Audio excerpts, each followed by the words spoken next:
Bismillahirrahmanirrahim. Assalamualaikum warahmatullahi wabarakatuh.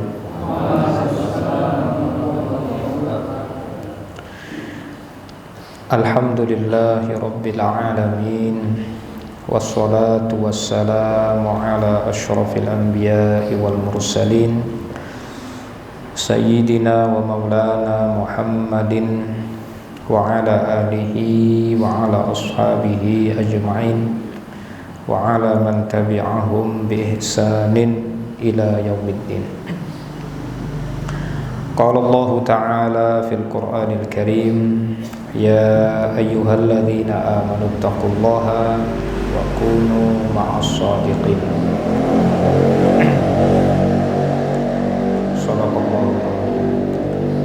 Allahumma rabbana la ilaha illa anta subhanaka innana kunna minadh dhalimin. Allahumma rabbana inna nas'aluka ilman nafi'a wa rizqan thayyiban wa wasi'a wa amalan mutaqabbala. Allahumma amin.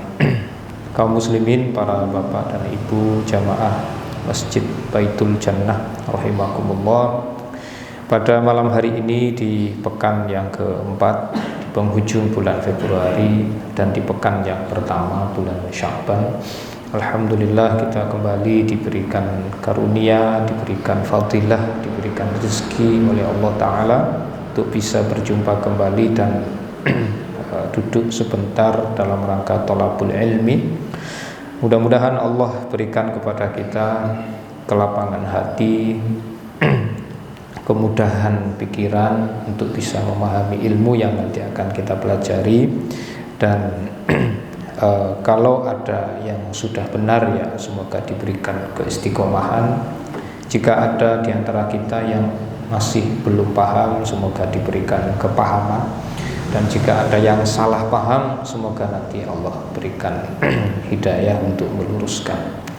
Kaum muslimin rahimakumullah, dalam rangka persiapan menjelang masuknya bulan Ramadan, dahulu Rasulullah pernah berdoa, walaupun kabarnya ini hadis dhaif seperti yang pernah kita sampaikan di pertemuan sebelumnya. Hadis dhaif selama bukan berkaitan dengan akidah, juga bukan berkaitan dengan hukum-hukum, penetapan hukum untuk sesuatu yang baru, maka masih boleh dipakai selama bukan dalam perkara keimanan tentang perkara ghaib, bukan dalam perkara ahkam, hukum-hukum syariat, maka hadis dhaif masih dipertimbangkan. Contohnya adalah hadis-hadis dhaif yang berisi doa, berisi zikir, apalagi kalimat zikirnya bagus, yang diminta baik, tentu masih sangat relevan untuk kita gunakan dan insya Allah aman daripada doa yang hasil ngarang sendiri, tentu yang dari hadis dhaif lebih berbobot. Seperti misalnya doa Rasul ketika bulan Rajab dan bulan Sya'ban, Allahumma barik lana fi Rajab wa Sya'ban wa ballighna Ramadan. Ya Allah, berkahi kami pada bulan Rajab dan bulan Sya'ban, dan panjangkan umur kami sampai ke bulan Ramadan. Minta keberkahan itu berarti semacam isyarat dari Rasul, ini adalah persiapan menjelang masuknya bulan Ramadan, dan sudah dimulai sejak bulan Rajab kemarin. Apa yang dipersiapkan? Yang pertama adalah harta, karena bicara keberkahan maksud pertamanya adalah harta. Semoga harta kita diberkahi oleh Allah Ta'ala, karena keberkahan harta itu sangat besar pengaruhnya terhadap ibadah-ibadah kita, terutama ibadah nanti di bulan Ramadan. Sia-sia rasanya kita sudah lelah beribadah, tapi sumber harta yang kita konsumsi tidak halal atau tidak jelas, itu membuat kita nanti akan kecewa. Kemudian yang kedua, selain persiapan harta yang berkah, sumbernya halal, yang berikutnya adalah persiapan ilmu yang ini sebentar, persiapan fisik, ilmunya nanti aja, nomor 3 aja. persiapan fisik. Persiapan fisik yang paling bagus menjelang masuknya Ramadan adalah dengan melakukan hal yang sama seperti yang akan kita lakukan nanti di bulan Ramadan, yaitu merasakan suasana siang yang lapar, yang haus. Nah, itu adalah dengan cara berpuasa. Maka di bulan Sya'ban ini bagi yang tidak biasa berpuasa sunnah di bulan-bulan lain, maka ini adalah kesempatan untuk latihan puasa. Bagi yang sudah biasa puasa sunnah, ya sudah dilanjut saja, tidak perlu nanti nambah hari yang baru, cukup yang sudah biasa saja. Biasa Senin Kemis itu aja dilanjutkan. Bagi yang nggak biasa puasa sunnah, monggo, ini bebas di bulan Sya'ban, mau pilih hari apapun, tanggal berapapun bebas, selama tidak di tanggal 28 dan 29 Sya'ban. Karena tadi ada pembahasan tersendiri.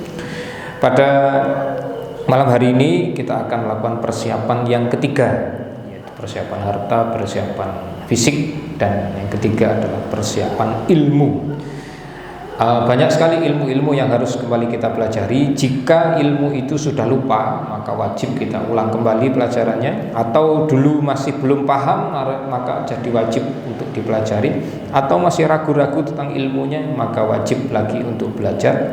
Yang sudah paham, yang sudah tahu, ya mudah-mudahan bisa tetap istiqomah. Apa itu? Pertama, ilmu tentang puasa itu sendiri, rukunnya, syarat-syaratnya, hal-hal yang membatalkan puasa, dan seterusnya. Berikutnya ilmu tentang ibadah lain di luar puasa, seperti sholat tarawih, yang membedakan dengan sholat tahajud. Sholat tahajud yang khusus pada bulan Ramadan, berapa jumlah rakaatnya, bagaimana kalau dikerjakan berjamaah, seperti apa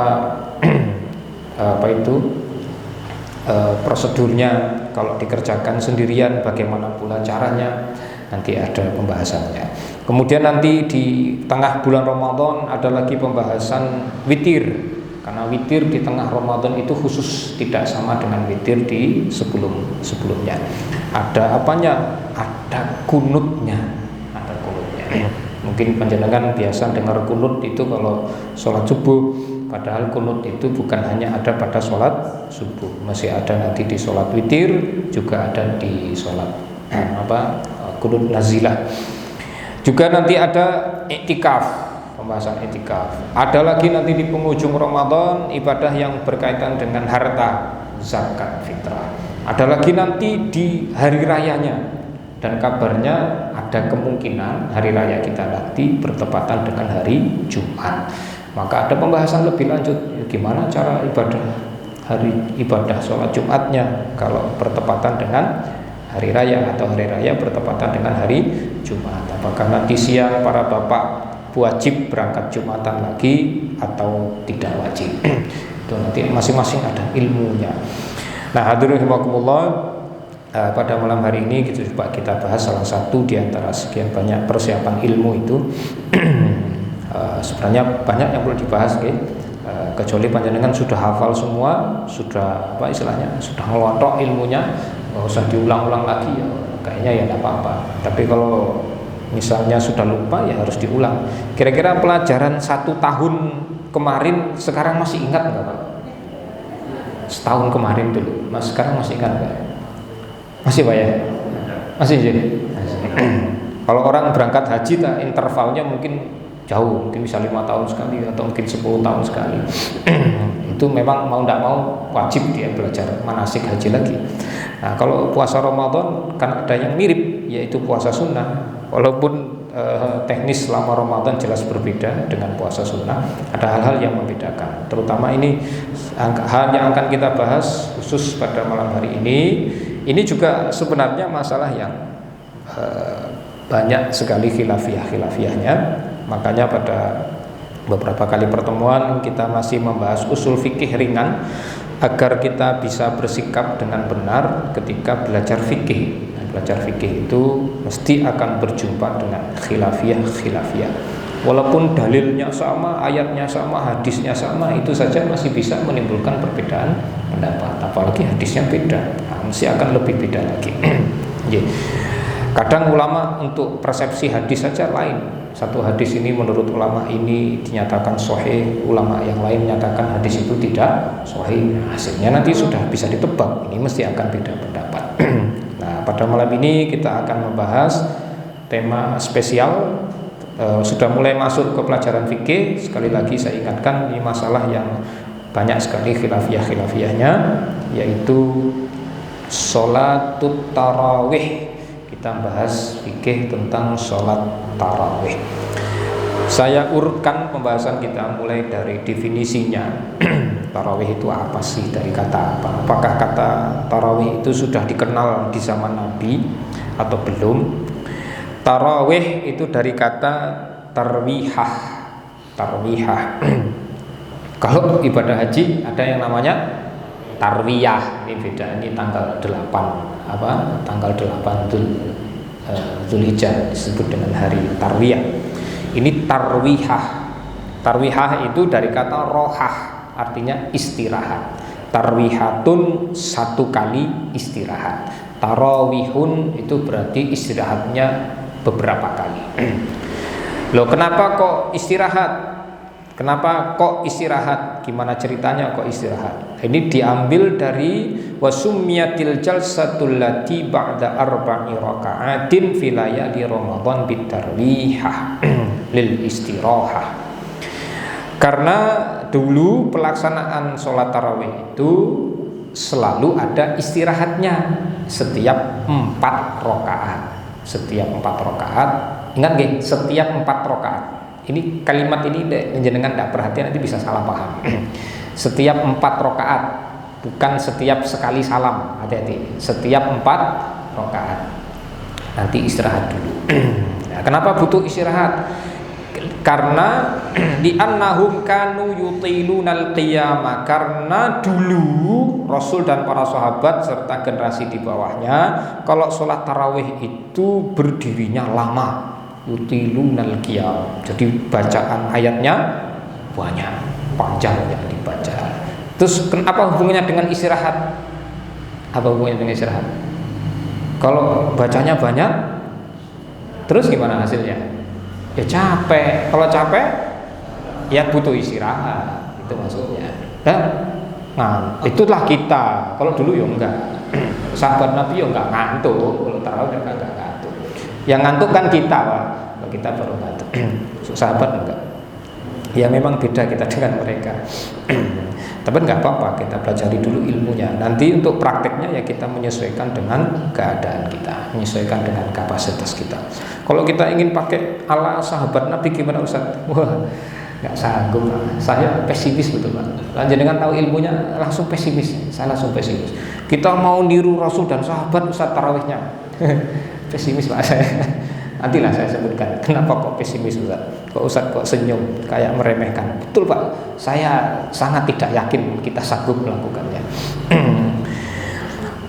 Jadi wa yajlisuna ba'da kulli arba'i raka'atin lil istirahah. Mereka para sahabat Nabi dulu kalau sholat tarawih selalu duduk istirahat setelah dapat 4 rakaat. Maka sholat ini dikenal dengan sholat tarawih, karena ada istirahatnya. Wa sholatut tarawih. Nah sekarang kita masuk ke definisinya. Tadi baru definisi kata tarawih, sekarang definisi kalimat sholatut tarawih. Tadi baru tarawihnya, sekarang ada kata sholatnya di depan. Sholat kita sudah tahu nggih, sholat itu apa? Tarawih tadi sudah didefinisikan. Nah kalau dua kata ini digabung menjadi satu kalimat sholatut tarawih, apa maksudnya? Hiya qiyamu syahri ramadhana, itu adalah sholat malam di bulan Ramadan. Masna dilakukan 2 rakaat ala ikhtilafi bainal fuqaha'i fi adadi rakaatiha. Berdasar apa? Dan ada ikhtilaf di kalangan para ahli fikih dalam jumlah rakaatnya. Tapi untuk pelaksanaannya 2 rakaat itu salam, tidak ada khilafiyah.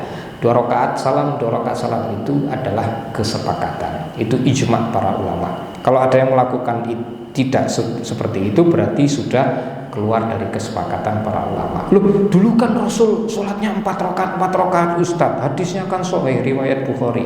Betul, tapi itu sholat sendirian, bukan sholat berjamaah. Makanya tadi saya sampaikan di awal, beda praktek antara tarawih munfaridan dengan tarawih jamaatan, itu berbeda. Kalau Rasulullah sholat malam di bulan Ramadan secara sendirian atau sholat tahajud di luar Ramadan, itu 4 rakaat sekali salam, 4 rakaat sekali salam, itu di luar Ramadan dan sendirian, bukan berjamaah. Adapun prakteknya secara berjamaah yang dilakukan Nabi dan para sahabat yang nanti itu menjadi ijma para ulama adalah 2 rakaat salam, 2 rakaat salam. Sampai di sini paham?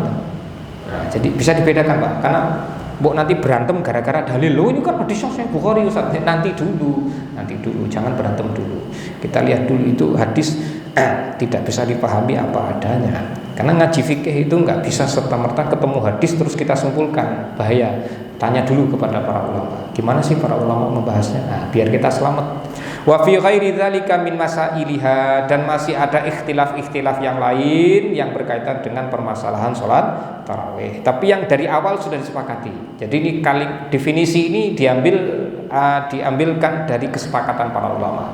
Jadi tarawih adalah sholat malam di bulan Ramadan, dikerjakan masna 2 rakaat. Dari definisinya sudah ketahuan. Ini cara melakukannya. Dan di dalamnya terdapat jumlah rakaat di kalangan para ulama. Ada yang mengatakan 8, ada yang mengatakan 20, ada yang mengatakan minimal 2, ada yang mengatakan maksimal tidak ada batasnya. Jadi ini sholat sunnah pada malam Ramadan yang minimal 2 rakaat, maksimalnya unlimited, tanpa batas. Kok gitu? Iya, karena itu sudah kesimpulan akhir pembahasan para ulama, karena dia masuk kategori sholatul lail, qiyamul lail, sholat malam.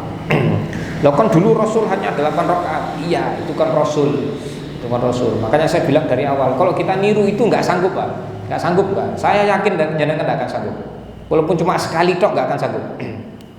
Kan yang penting jumlah rakaatnya. Oh bukan begitu pembahasannya. Nah ini kalau kita bahas hadis hanya dari tekstualnya, nanti jadi begitu.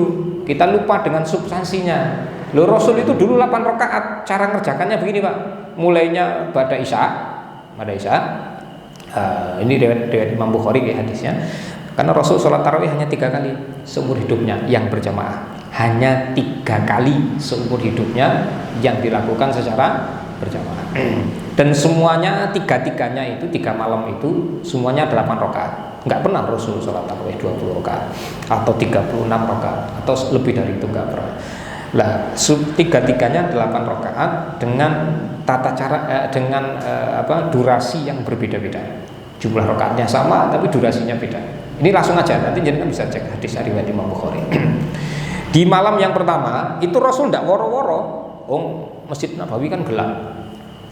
Ini enggak disebutkan itu malam keberapa dari bulan Ramadan, di tahun keberapa juga enggak disebutkan.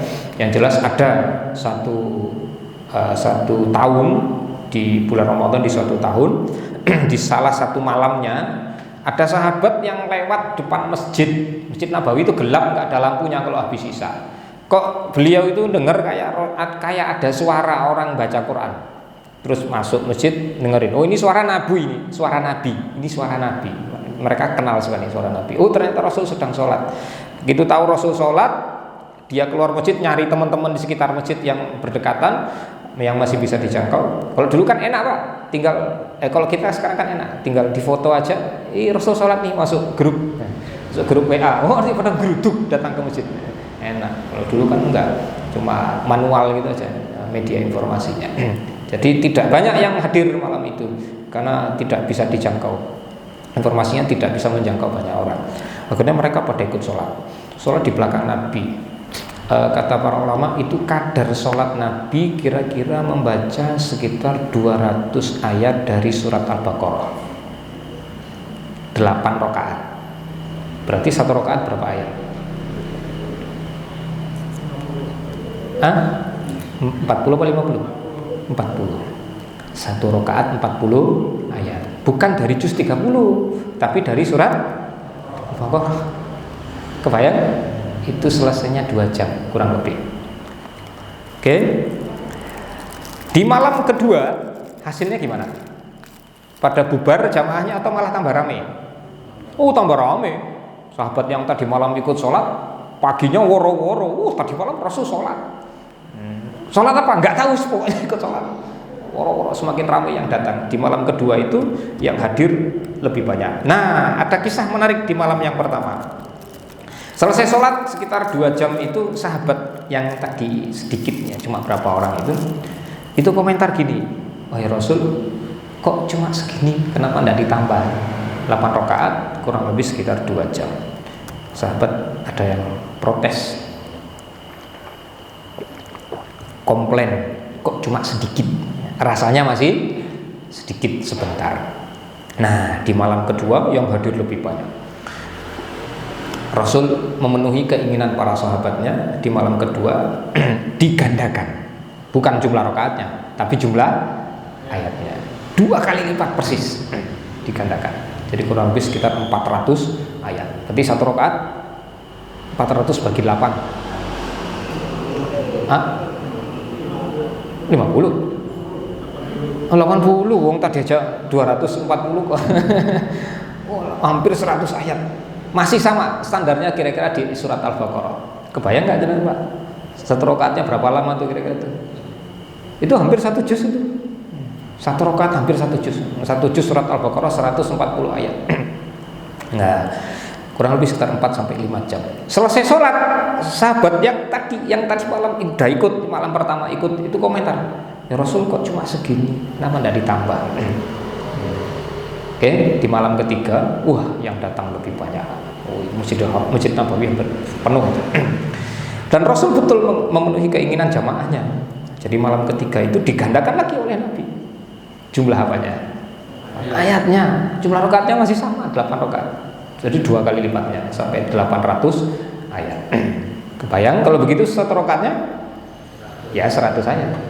100. Itu selesainya sahur, Pak.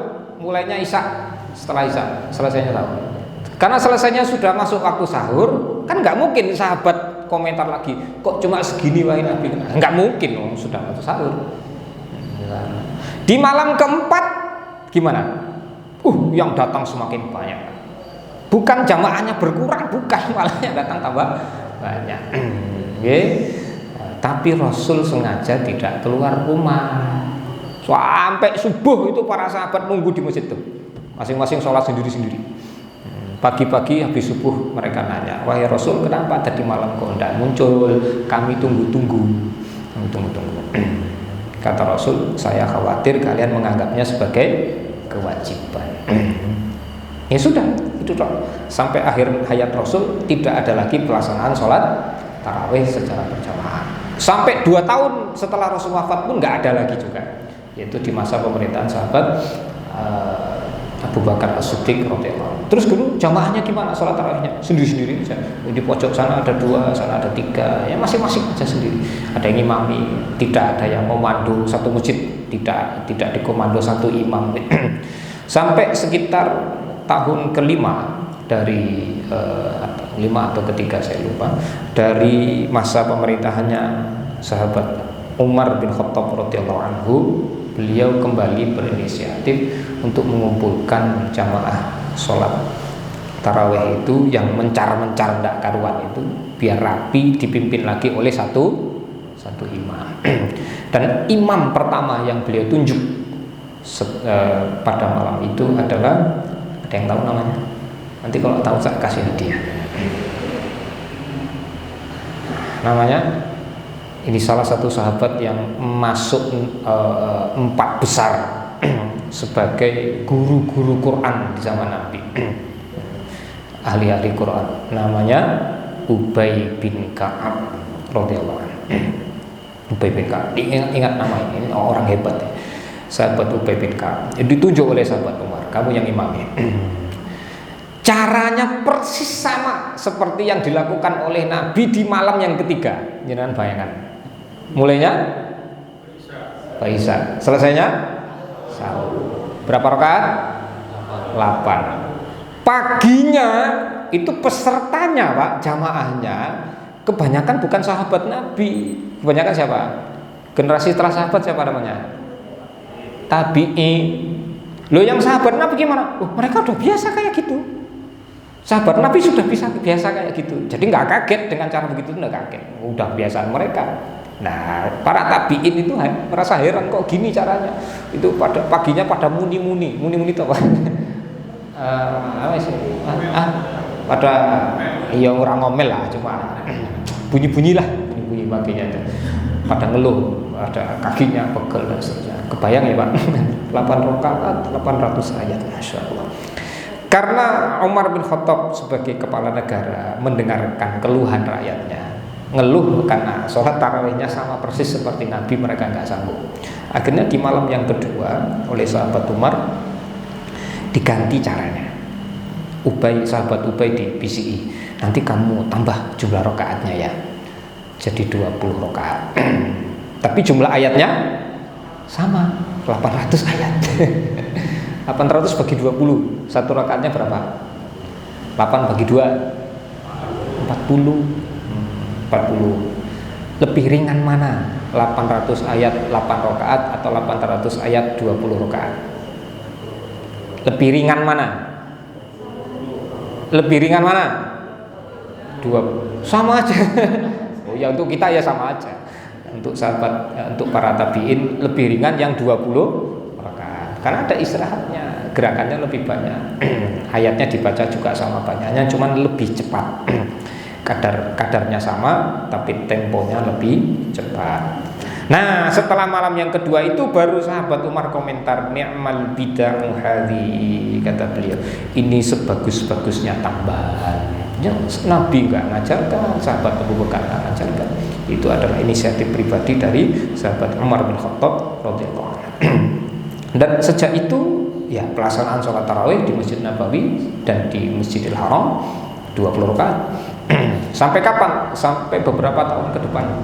Nah, sampai di masanya sahabat Utsman bin Affan, sholat tarawih di Masjid Nabawi itu berubah jadi 36 rakaat. Nah, kok bisa begitu? Karena penduduk Mekah sholat yang di Masjidil Haram, sholat tarawihnya ada yang unik, yang penduduk Madinah tidak bisa melakukan, tidak bisa menirunya. Apa uniknya? Jadi penduduk Mekah itu dulu kalau sholat tarawih, pas tarawihnya, pas istirahatnya, per berapa tadi? Per 4. Kalau 20 rakaat berarti istirahatnya berapa kali? 5. Setiap kali istirahat, cara mereka istirahat dengan tawaf Masjidil Haram, kan ada Ka'bahnya. Jadi waktu selesai 4 rakaat, 2 rakaat salam, 2 rakaat salam, berarti 4 rakaat, terus muter. Jadi menghilangkan apa ini? Pegel-pegelnya itu dengan jalan. Sekalian tawaf. Nah, penduduk Madinah mau tawaf di mana? Oh, nggak ada Ka'bahnya. Akhirnya inisiatif para ulama di Madinah waktu itu, biar jumlah biar nyamai penduduk Mekah yang sholat tarawihnya ada tawafnya, mereka menambahkan istirahatnya. Yang sebelumnya 4 ditambah sebelumnya 5 ditambah jadi tambah 4 lagi, nanti totalnya jadi 9 kali istirahat untuk nyaingi tawafnya penduduk Mekah. Nah, kalau 9 kali istirahat berarti jumlah rakaat berapa? 9 kali 4 36. Nah, itu berlangsung beberapa waktu lamanya sampai nanti suatu saat di Madinah berubah lagi seperti awalnya, yaitu kembali ke 20 rakaat sampai hari ini.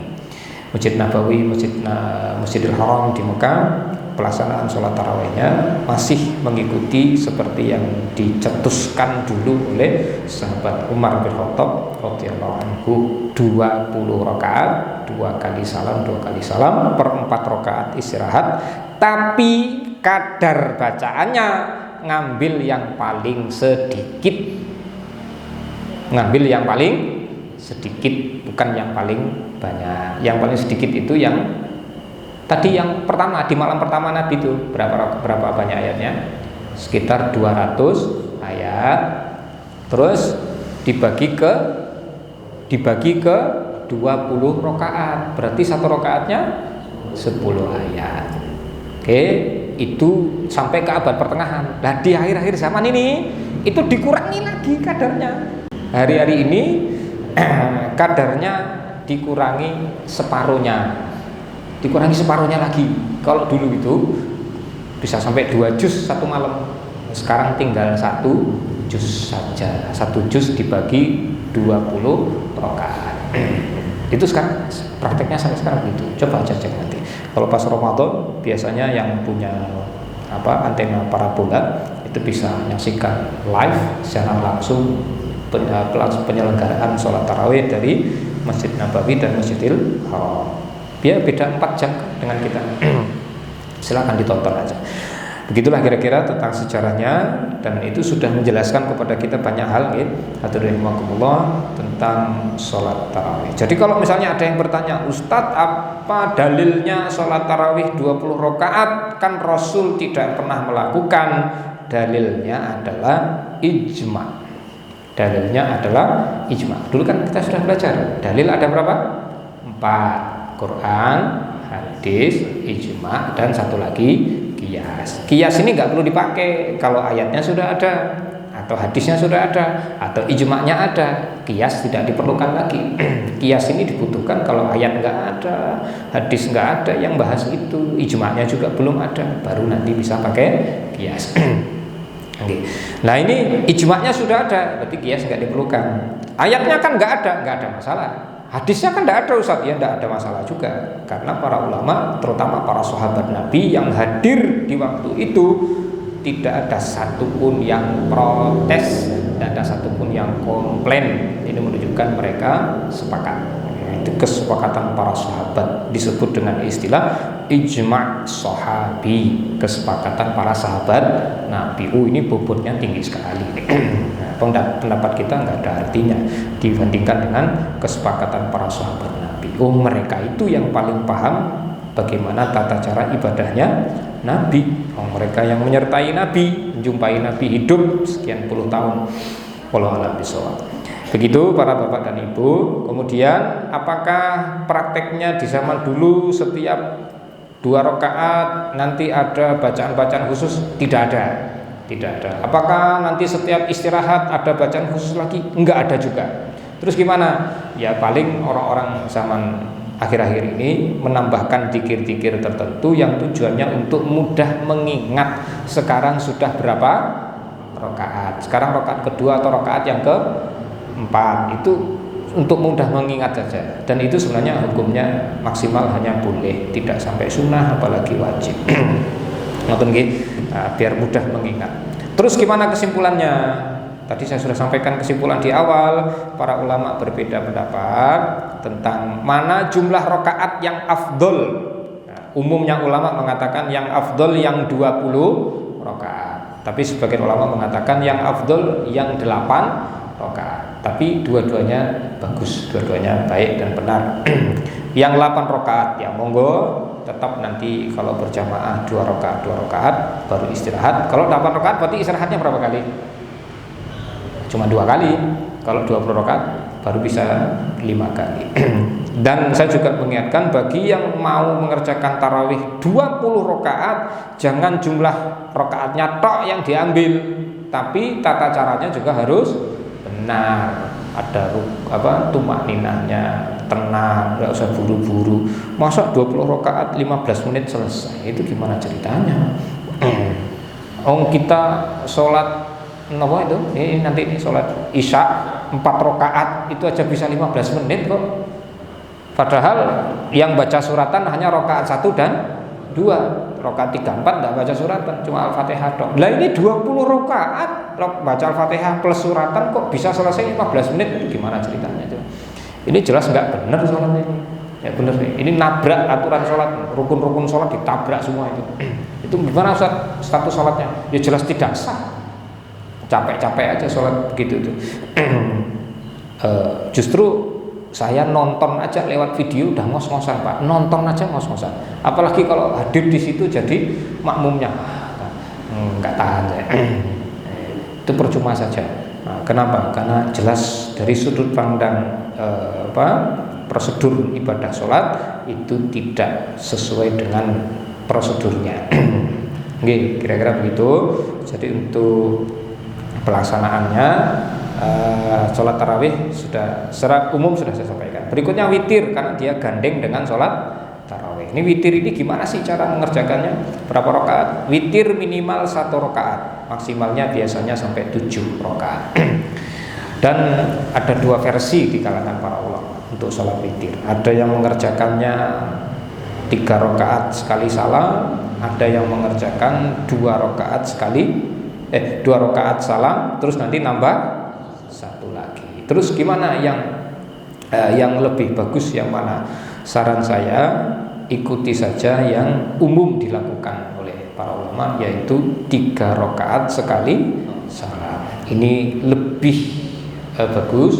Di samping itu juga dia jadi nampak spesialnya, dan jelas dia berbeda dengan sholat maghrib ya. Nampak perbedaannya dengan sholat maghrib, dan juga nampak perbedaannya dengan sholat sunnah yang 2 rakaat.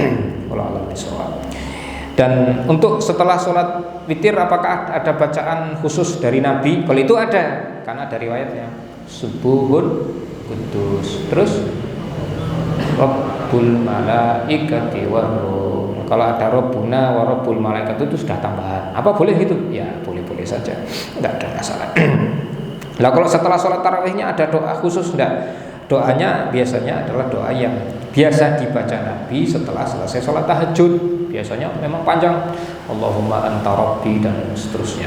Allahumma antal haqqu wa wa'dukal haqqu, dan seterusnya. Mungkin yang biasa baca doa setelah tahajud, insyaallah bisa juga dibaca setelah tarawih. Tapi intinya tidak ada doa apapun yang diwajibkan atau dikhususkan setelah selesai sholat tarawih, entah di duduk istirahatnya yang per 4 rakaat, atau setelah salam, atau setelah selesai 20 rakaat, atau selesai 8 rakaat. Tidak ada kekhususan apapun. Saya kira secara garis besar ini bisa sedikit memahamkan kita tentang sholat tarawih. Kalau ada yang ketinggalan silakan disampaikan Pak, ditanyakan boleh, tidak ada masalah.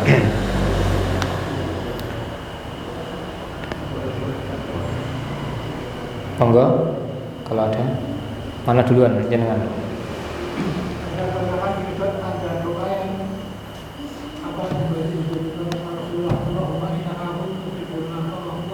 Itu hendaknya diperbanyak ketika 10 malam terakhir dari bulan Ramadan. Karena aslinya kata Rasul, ketika ditanya oleh istri beliau, Ibu Aisyah radhiyallahu anha, wahai Nabi, kalau saya tahu ciri-ciri Lailatul Qadar, apa yang hendaknya saya baca? Kata Rasul, banyaklah membaca doa tadi. Allahumma innaka afuwun tuhibbul afwa fa'fu anni. Itu hendaknya kita baca banyak-banyak di 10 malam terakhir bulan Ramadan. Tapi karena kita tidak tahu Lailatul Qadar itu malam yang keberapanya, ya baca saja mulai malam pertama bulan Ramadan.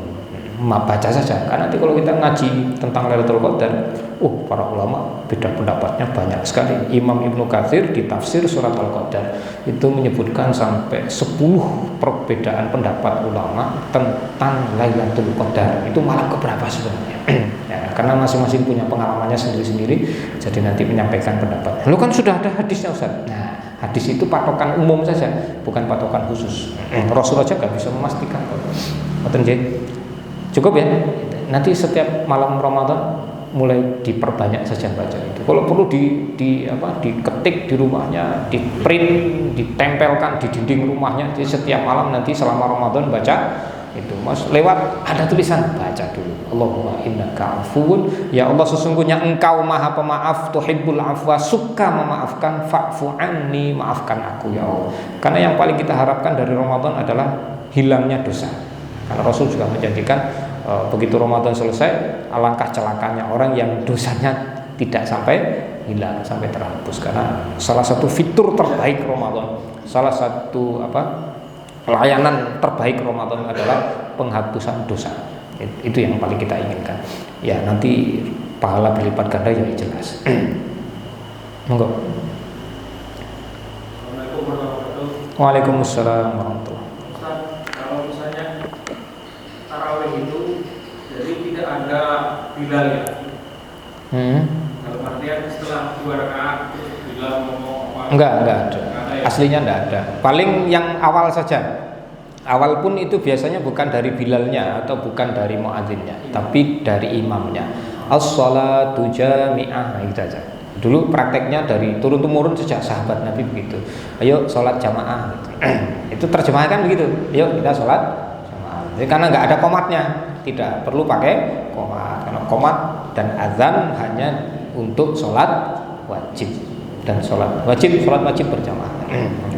Kalau sholat tarawih dia tidak sampai wajib, tapi hukumnya maksimal adalah sunnah muakkad. Termasuk nanti sama sholat tarawih, sholat gerhana, sholat istisqa itu nggak pakai adzan, nggak pakai qomat. Ya paling panggilan as-sholatu jami'ah itu aja. Monggo. Pertanyaan menarik. Dulu Rasul kalau bangun di waktu malam, ini hadisnya sahih lagi di Bukhari.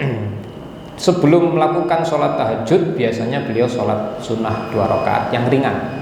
Biasanya di rakaat pertama baca Al-Kafirun, rakaat kedua baca surat Al-Ikhlas. Apa tujuannya? Untuk pemanasan. Karena ini baru bangun tidur misalnya. Untuk pemanasan, biar seger, biar nanti ini untuk warming up lah. Untuk nanti mau sholat tahajud. Rasul itu sholat tahajud Pak, masya Allah Pak. Semalam aja bisa 2 rakaat selesai Pak. Maksud saya kebalikan. 2 rakaatnya Nabi itu bisa semalaman lamanya. Jadi habis isya sampai subuh itu cuma 2 rakaat. Jadi Rasul itu sudah nurunkan standar banyak sekali untuk sahabat tuh. Untuk dia sendiri, untuk beliau sendiri, satu malam itu cuma 2 rakaat Pak. Cuma 2 rakaat. Kebayang betul? Wah, 2 rakaat tok Pak. Nah kalau misalnya totalnya 800 ayat, 2 rakaat berarti 1 rakaatnya 400 ayat. Itu standar pribadi Nabi itu kayak gitu tuh. Tapi karena ketemu umatnya, para sahabatnya ya kurangi banyak sekali. Dikurangi, menyesuaikan dengan kadar keimanan para sahabatnya yang tidak sebagus Nabi tentunya. Maka untuk melakukan itu kan berat Pak. Kalau ibarat olahraga, itu olahraga berat. Jadi butuh apa tadi? Pemanasan. Ada pemanasan dulu biar ngantuk-ngantuknya hilang. Nah, kalau kita setelah sholat isya mau taraweh, apakah dianjurkan lagi untuk sholat pemanasan? Sudah tidak perlu, karena tadi sudah banyak sekali pemanasannya. Walau udah panas kayaknya, udah ada isya 4 rakaat. Tadi sebelum isya sudah 2 rakaat. Habis isya 2 rakaat lagi, itu sudah lebih dari cukup sebenarnya. Tapi kalau ingin 2 rakaat dulu sebelum tarawih gimana Ustaz? Ya monggo aja, nggak ada masalah. Terus gimana Ustaz sebaiknya? Ya tergantung masjid setempat. Kalau takmir setempat memutuskan sebelum tarawih diberi kesempatan dulu untuk yang mau pemanasan dulu, ya silakan, nggak ada masalah. Urusan fikih begini ya ringan-ringan saja, bukan masalah berat. Kayaknya sudah azan Pak ya. Ya, kepada muadzin monggo untuk azan dulu, nanti setelah azan mungkin kita tambahkan sedikit sambil menanti waktu qomat. Alhamdulillah wassalatu wassalamu ala Rasulillah. Alhamdulillah wassalatu wassalamu ala Rasulillah. Ada lagi bertanya? Kalau tidak saya tambahkan. Selanjutnya, hadirin rahimakumullah, saya ingin bacakan sebuah riwayat dari Imam Malik rahimahullah. Amara Umar bin Al-Khattab Ubay bin Ka'ab wa Tamim ad-Dari.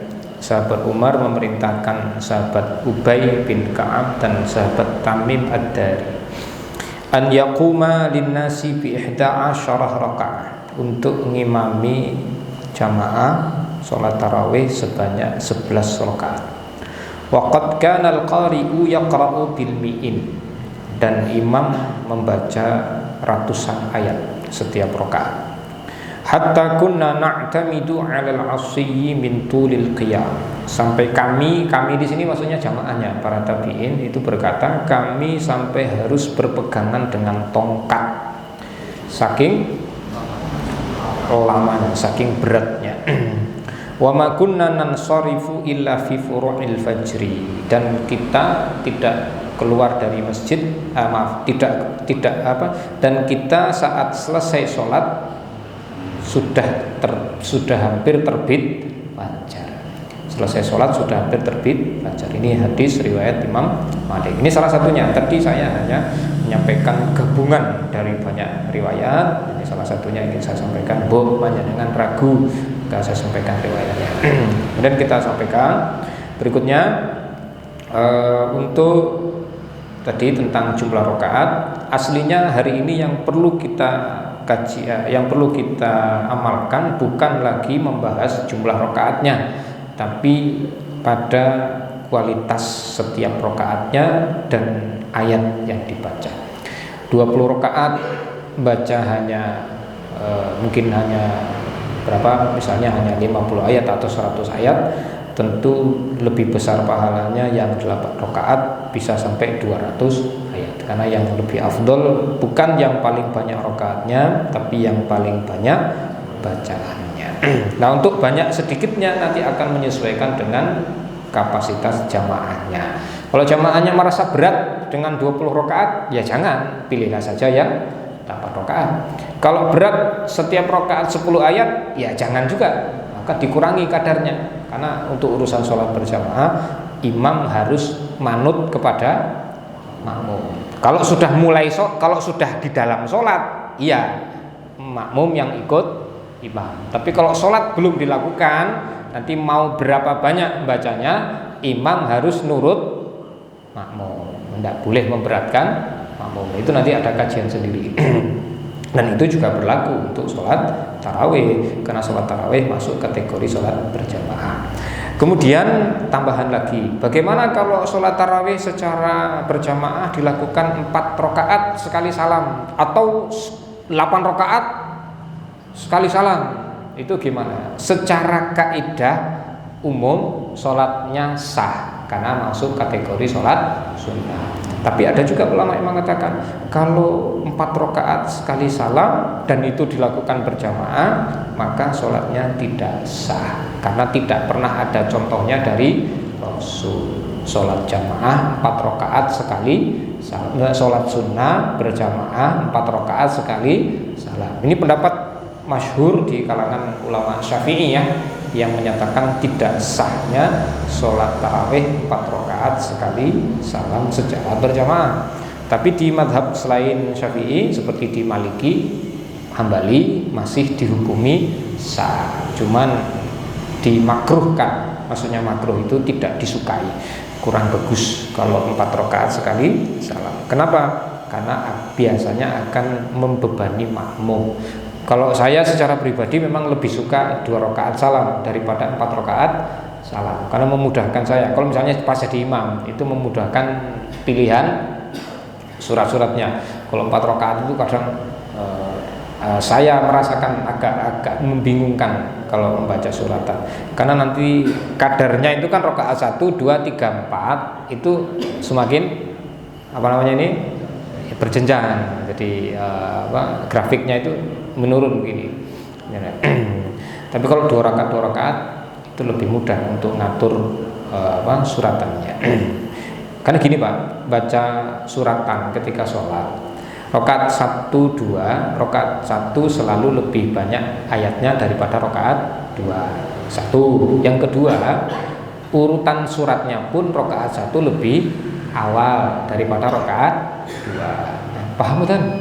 Ya, itu masalahnya. Jadi kalau nanti rakaat 1 baca surat Asy-Syams misalnya, itu udah panjang tuh, udah panjang itu. Rakaat 2 nanti baca apa? Al-Lail. Kan urutannya begitu. Asy-Syams, Al-Lail, Ad-Duha, Al-Insyirah. Wah, ini lama ini. Nah, tapi kalau 2 rakaat sekali salam bisa dioplos. Rakaat 1 Asy-Syams, rakaat 2 nanti pilih yang agak jauh, yang agak pendek. Nanti rakaat 3 naik lagi toh, jadi rakaat baru lagi setelah salam, milih yang agak panjang. Nanti rakaat 2-nya dioplos lagi ke yang agak jauh. Itu lebih memudahkan. Wallahu a'lam bishawab. Saya kira itu hadirin rahimakumullah. Sebenarnya masih banyak pembahasan tentang sholat tarawih ini.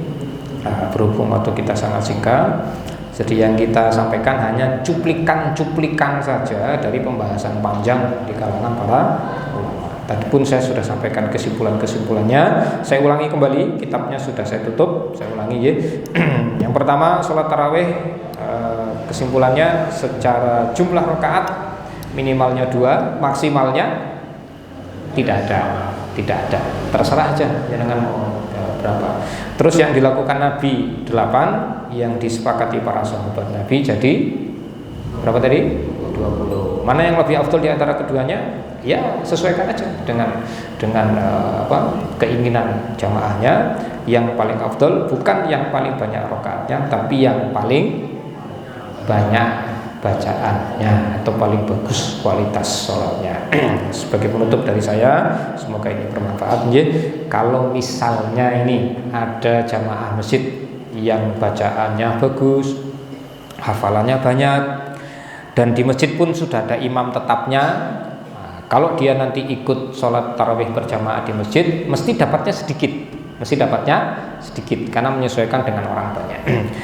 Untuk orang ini si fulan ini, maka si fulan ini sebaiknya sholat tarawihnya sendirian saja di rumah, karena nanti biar bacaannya bisa biar berkali lipat lebih banyak daripada di masjid.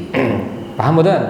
Tapi kalau di masjid nggak ada imamnya selain dia, ya nggak boleh dia meninggalkan masjid, dia tetap harus ngimami di masjid. Nanti kalau kurang di rumah bisa nambah nggak? Oh bisa, karena jumlah rakaatnya tidak terbatas, pelaksanaannya dari ba'da isya sampai sahur. Silakan diatur-atur sendiri aja.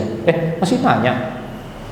Untuk witirnya, apakah setelah tahajud terus witir boleh tahajud lagi? Oh iya, ini penting sekali nih. Ini minta izin sedikit Pak ya. Bu, nanti kita ketemunya tidak tahu nanti kapan. Untuk witir, para ulama sepakat tidak ada 2 witir dalam satu malam. Ini mohon diingat-ingat ini kesepakatan. Saya nggak usah bacakan dalilnya. Kalau sudah sepakati ulama itu ya sudah yakin aja dengan dalilnya. Yang kedua, ulama-ulama berbeda pendapat. Apakah kalau sudah witir di awal malam, apa nanti di akhir malam witir lagi? Kalau mau tahajud lagi atau mau tarawih lagi nanti malam? Maka jawabannya kembali ke yang pertama, yaitu tidak ada 2 witir dalam satu malam. Jadi kalau sudah witir awal, ya sudah nanti malam gak usah witir lagi. Atau witirnya mau ditunda biar nanti malam bangun lagi, tarawih lagi gitu. Nah, masalahnya adalah ini kan ikut sholat jamaah di masjid, sholat tarawih. Apakah ngikut imam witirnya atau dapat 8 rakaat terus pulang? Nah, yang bagus adalah ikut selesai bersama imam, tidak meninggalkan masjid sampai witirnya selesai bersama imam. Ini pilihannya begitu. Nah, nanti kalau di rumah pengen nambah lagi, ya tambah aja, tapi tidak usah witir lagi karena jadi sudah witir. Karena tidak ada 2 witir dalam satu malam. Udah itu aja Pak ya, nyambung ya. Nah, ini dulu, semoga Allah panjangkan umur kita sampai ketemu Ramadan. Allah berkahi segala sesuatu yang ada pada kita di bulan Rajab kemarin dan di bulan Sya'ban ini, dan Allah mudahkan kita untuk menambah bekal ilmu kita sampai sebelum masuknya Ramadan. Masih banyak lagi ilmu yang perlu kita pelajari agar ibadah Ramadan kita jadi lebih optimal, lebih maksimal. Pahala berlipat ganda kita dapatkan, dosa yang dikurangi pun bisa semua, mudah-mudahan semua dosa kita dihapuskan oleh Allah Ta'ala. Subhanakallahumma rabbana wa bihamdika asyhadu an la ilaha illa anta astaghfiruka wa atubu ilaik. Kekurangan kesalahan dari saya mohon dimaafkan. Sampai jumpa lagi di lain waktu. Wassalamualaikum warahmatullahi wabarakatuh.